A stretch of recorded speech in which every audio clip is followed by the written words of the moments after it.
pa rin ang loka. Pinoprotektahan ng Supreme Court ang Constitution. Yan lang yan, siya lang.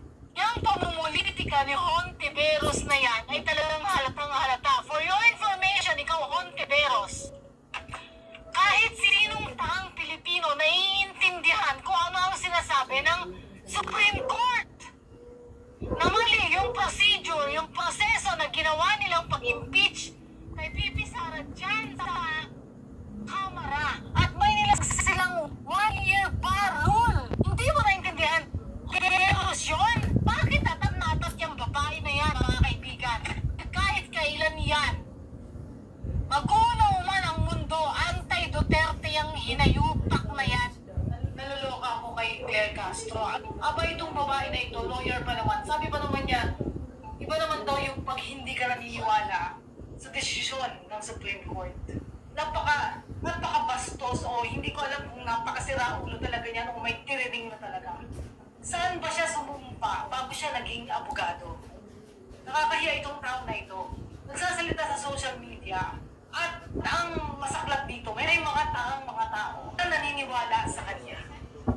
My God. Dahil lang sa salapi. Pumapayag siya na maging mukhang tanga sa mga Pilipino. Dahil sa salapi, pinabastos niya sa Supreme Court. Alam mo pamilya ng tao. Nakakawa. At itong si Romualdez, siya raw ay maghahain ng motion of reconsideration sa Supreme Court. Ng ano, Romualdez? Ng ano? Para baguhin ang Supreme Court yung kanilang decision na yung ginawa nyo na proseso sa pag-impeach kay Sara ay unconstitutional. Kayo ang may kasalanan dyan sa Kamara, mga bobo kayo. Merong mga tao ang maniniwala dyan sa kanya. Huwag natin kalilimutan, mga kaibigan, na ang Kamara, ang Kongreso, talagang powerful yan sila. Pwede nilang tawagin dyan si Vice President Sara Duterte, pwede nilang i-contempt, pwede nilang ilabas lahat yung kanilang mga ebidensya dyan.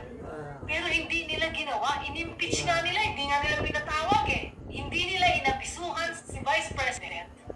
Hindi alam kung bakit i-impeach.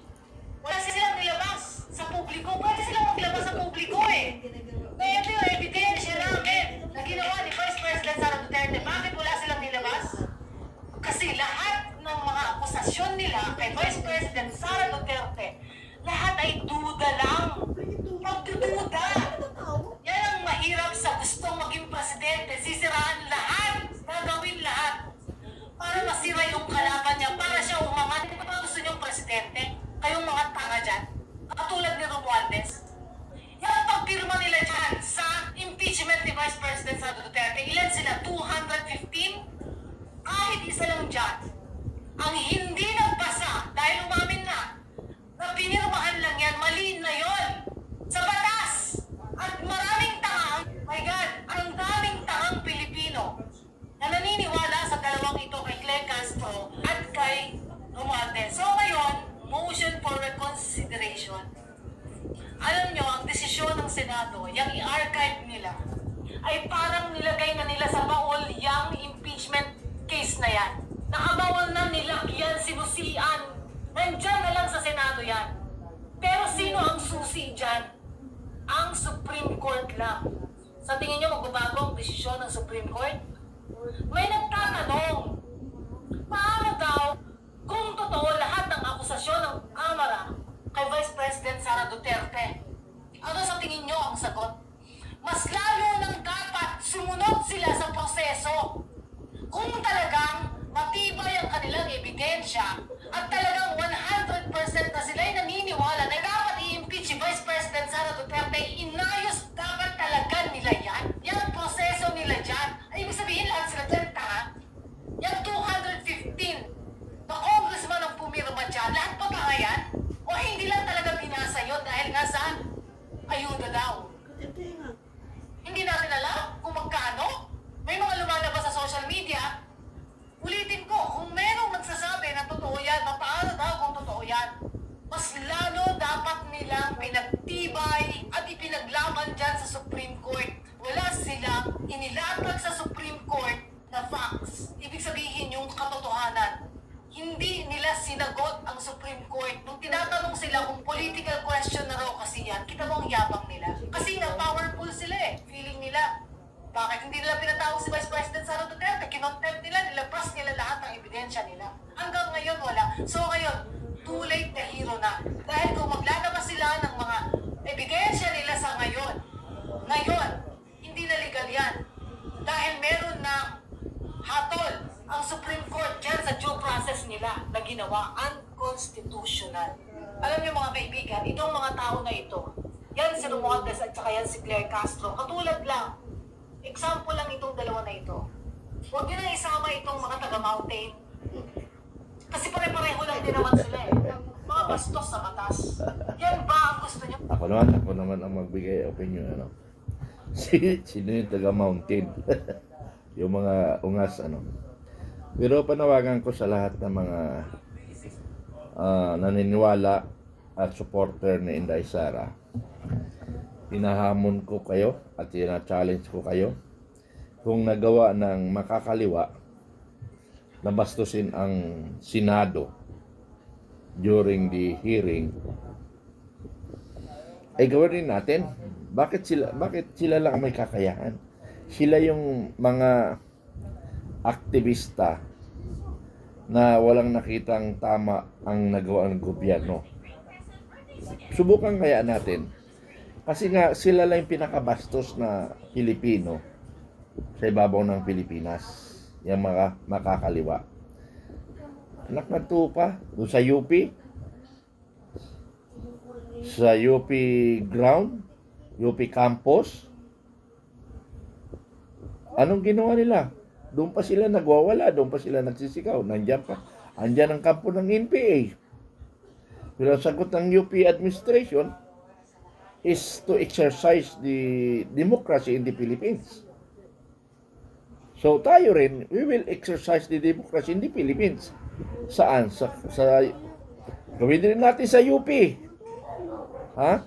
Yung mga UP student yan na hindi makakaliwa, I challenge you. Gagawa tayo dyan sa UP, sa Senado, sa Congress. Ano? Gawa tayo ng katulad ng ginagawa ng makakaliwa. Kaya hinahamon ko lahat na mga supporters ng Duterte. Ano?